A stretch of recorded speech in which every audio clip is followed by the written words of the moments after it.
ආයිබෝන් අදත් ඔයගොල්ලෝ සාදරයෙන් පිළිගන්නවා මගේ YouTube channel එක Travel with Chef. අදත් මම රෙසිපි එකක් කරන් ආවා. ඒ තමයි මේ කොහොමද මේ වට්ටක්ක කරියක් හදාගන්නේ කියලා. මම දන්න ඔයගොල්ලෝ දන්නවා කියලා. නමුත් මම අද ඔයගොල්ලන්ට කියලා දෙන්නම් තවත් ශ්‍රී ලාංකික විදියට අපේ ලංකාවේ ක්‍රමයට හොඳට රසට හදාගන්න පුළුවන් විදියට මේ වට්ටක්ක කරියක. අපි බලමු එහෙනම් කොහොමද මේකට අවශ්‍ය මොනවද මූලික අමුද්‍රව්‍ය ටික කියලා.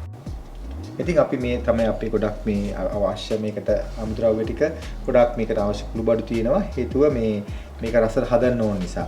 ඉතින් මේ වට්ටක් එක මම මුලින්ම ඊළඟට පෙන්නන්න කොහොමද මේක හරියට කපාගන්නේ කියලා ඒ සයිස් එක.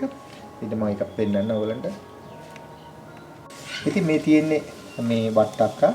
ඉතින් මේකේ මේ වට්ටක් එකේ මතක තියාගන්න මෙන්න මේ පාට පොත්ත තියෙන එක තමයි මේ ගොඩාක් රස මේ කරියක් හදනකොට.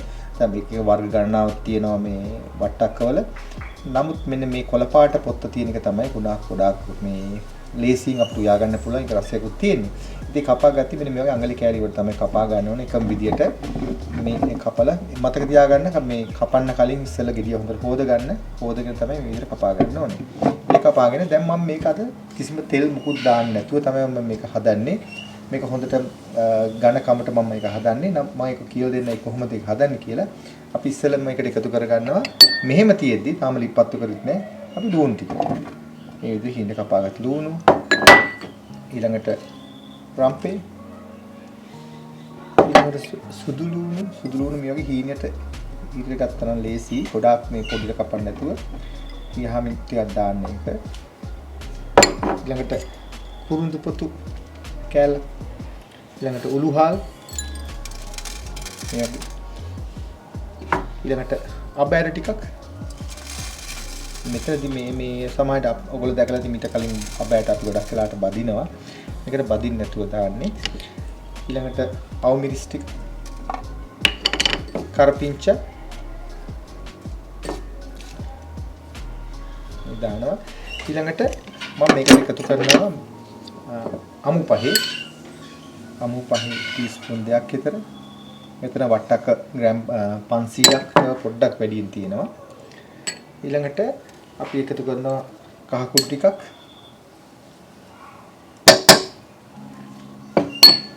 ඊළඟට මේකට අපි ආරම්භයෙන්ම ලුණු ස්වල්පයක් දානවා. ලුණු වැඩි කරගන්න එපා.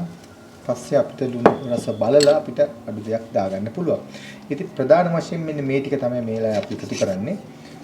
ඒ එකතු කළා ඊට පස්සේ මේකට අපි දානවා හොඳ පොල් කිරි. හොඳ ඝන පොල් කිරි එක සහ වතුර ස්වල්පයක්. වාට තනිකර පොල් කිරින් හදන්න පුළුවන්. නමුත් මම වතුර ස්වල්පයකුත් මේකට එකතු කරනවා.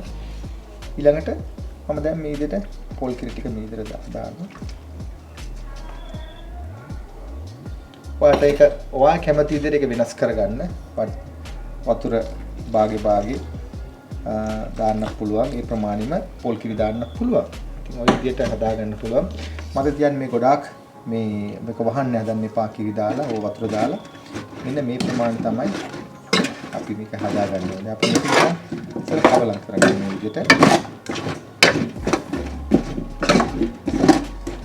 දැන් මේක මෙහෙම තියෙන ඇරලා දැන් අපි මේක ලිපේ තියමු. දැන් ගම්මිසුත් තියෙනවා. ඒක මම අන්තිමට දාන්නේ. ඊළඟට මම මේකට හාල් පොල් බෙදලා හදාගන්න ඉස්සෙල්ලා. ඒ හදාගෙන මම ඒක අන්තිමට මම මේක එකතු කරනවා. මම එකත් ඔයගොල්ලන්ට කියලා දෙන්න කොහොමද ඒක හදාගන්නේ කියලා. තවන්න පොල් කිරි ප්‍රමාණය ටිකක් දාමු. එතකොට මේ දාන රසයි. මේ ටික දැන් මම මේක වහලා මම මේක ලිපේ තියනවා. ඉතින් දැන් මම කරන්නේ හාල් පොල් බැදුම හදාගන්න. ඉතින් ඒකෙදි අපි මුලින්ම කරන්නේ මෙයාගේ පොඩි තාච්චයක් මෙයාගේ පෑන් එක රත් කරගන්නවා. ඊට පස්සේ ඒකට අපි දානවා එන්සල් ස්වල්පයක්. ඊළඟට කුරුඳු පොතු ස්වල්පයක්. මේ දාලා මේ අපි හාල් ටික අපිට දාන්න. හාල් ගොඩක් ඕනේ අපි මේකට ඩ්‍රාෆ් ප්‍රමාණය නිසා ගන්න. ඒ නිසා මේක පොඩ්ඩක් ඉස්සෙල් මේ විදිහට බෙදෙන්න. මේක හාල් ප්‍රශ්නය නෑ වටකටි හාල් සුදු හාල් දැන් ගන්න පුළුවන්. ඉතින් මේක බෙදෙන්න ගන්නවා. ඊට පස්සේ පොල් ටික එකතු කරනවා. මම අද මේ එකතු කරන්නේ අර වියලි පොල් එක. මෙහි තියෙන වියලි පොල් එක ඩිස්ටිකේටඩ් කොකනට් එක තමයි අද පාවිච්චි කරන්නේ. ඉතින් මේක දැන් පොඩ්ඩක් මේ විදිහට මෙයාගේ මේ පෑන් එකේ යාන්තම් බෙදෙන්න.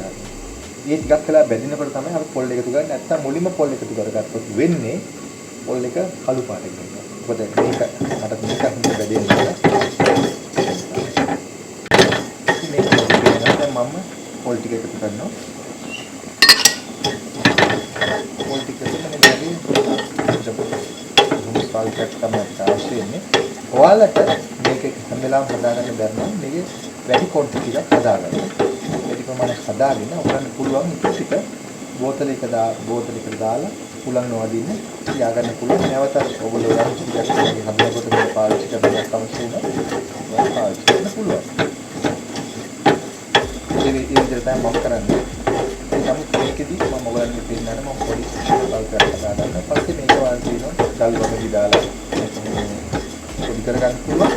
එහෙමත් නැත්නම් ඔයාලට පුළුවන් ග්‍රයින්ඩ් එකට දාලා ඔකට ග්‍රයින්ඩ් කරගන්න. ඉතින් මේ ගාන හොඳ සුවඳක් එනවා. මොකද මේකෙදි හොඳට පුලුත් එක බැලනකොට හරි සුවඳයි. ඉතින් මේක මම හොඳට මේ පොඩි කරගන්න. හොඳට පවුඩර් වගේ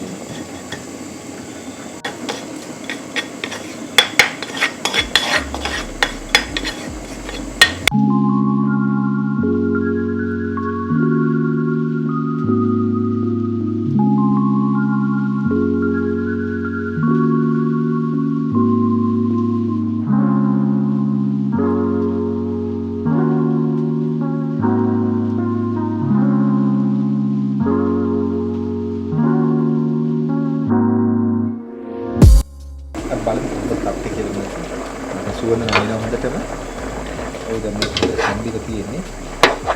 ඔයාලා පේනවා මේ හොඳට මේක තැන්දිර තියෙන විදිය බලා ගන්නකොට මම කීයක් පෙන්නන්නේ.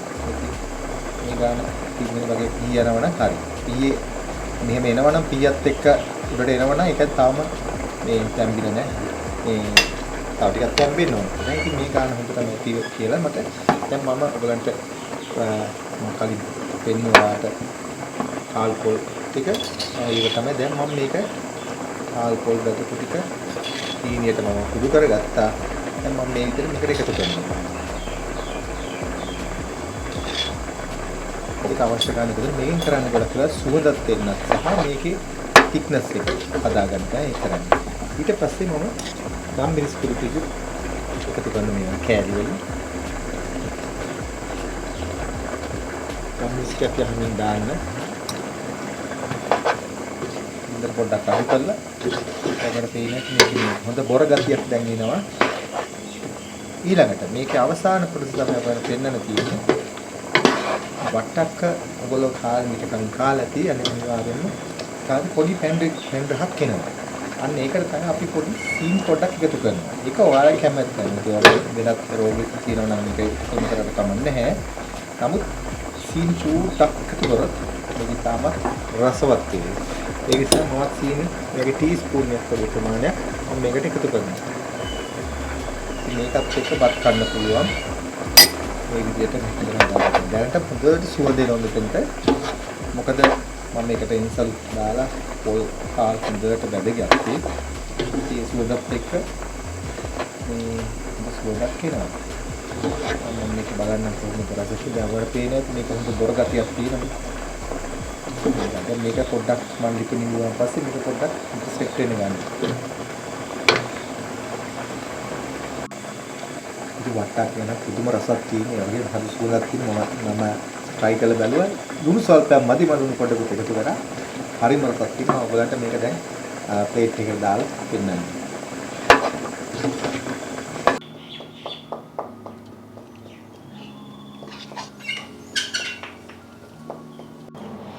ඉතින් මේ තමයි මම අද හදාගත්ත වට්ටක්ක කරිය. තාමත්ම ප්‍රියමනාපයි. හොඳ පොර ගතිය තියෙනවා. ඉතින් මේකත් එක්ක හොඳට බත් කන්න පුළුවන්. ඉතින් ඒ වගේම ඔයගොල්ලෝ දන්න වට්ටක් වල තියෙන ගුණය. ඒ ගුණයත් ඒ විදිහටම තියාගෙන ගොඩක් බෙරි කරන්නෙත් නැතුව ගොඩක් වතුර කරන් පොද්ද වතුර වෙන්නේ නැතුව මේ කරලා තියෙනවා. ඉතින් මේ වට්ටක් එකත් තවත් විදිහට හදාගන්න පුළුවන්. ඉතින් මේක ඉංග්‍රීසි කෑම උයද්දී මේක අපි වෙනත් විදිහට බොහෝ දේවල්ට මේක පාවිච්චි කරනවා. නමුත් මේක ශ්‍රී ලාංකික ඩිෂ් එකක් නිසා මම මේක ශ්‍රී ලාංකික විදිහට තමයි මේ වට්ටක්ක කරිය හදාගත්තේ. ඉතින් ඔයගොල්ලෝ අර දැක්ක කොහොමද මේක හදාගන්නේ කියලා. මේ හරියම පහසුයි. මේ හරි ලේසියෙන් හදාගන්න පුළුවන්. ඉතින් ඔයගොල්ලෝ මේක try කරලා බලන්න. ඒ වගේම තමයි ඔයගොල්ලන්ට කියන්න තියෙනවා. ඔයගොල්ලෝ අද ප්‍රථම වතාවට මගේ channel එක බලන අය නම් ඉතින් මම ගොඩාක් වීඩියෝ කරලා තියෙනවා මේනකොට 100කට එහා පැත්තේ ප්‍රමාණයක්. ඉතින් බලන්න බොහෝ දේ කරලා තියෙනවා. ඒ වගේම ඔයගොල්ලන්ට යමක් මගේ දැනගන්න ඕන නම් යන්න කොහොමද කියලා මොන හරි විෂයක් ගැන මට පහතින් සඳහන් කරන්න අපේ travel Facebook page එකට කමෙන්ට් එකක් දාන්න නැත්නම් අපේ normal සාමාන්‍ය විදියට YouTube එකට කමෙන්ට් එකක් දාන්න මම ඔයගොල්ලන්ගේ විෂයක් මම හදන්නම්. ඒ වගේම තමයි ඔයගොල්ලෝ යම් කිසි වෙනත් ගැටලු තියෙනවා නම් ඒ වගේම සුබුදු පරිදි මට කමෙන්ට් කරන්න. ඉතින් අද දවසේ මෙච්චරයි. නැවතත් මෙවැනිම ලස්සන වීඩියෝ එකක් හමුනතුරු සුබ දවසක්. ඉන් වෙන්න ආයිබෝවා.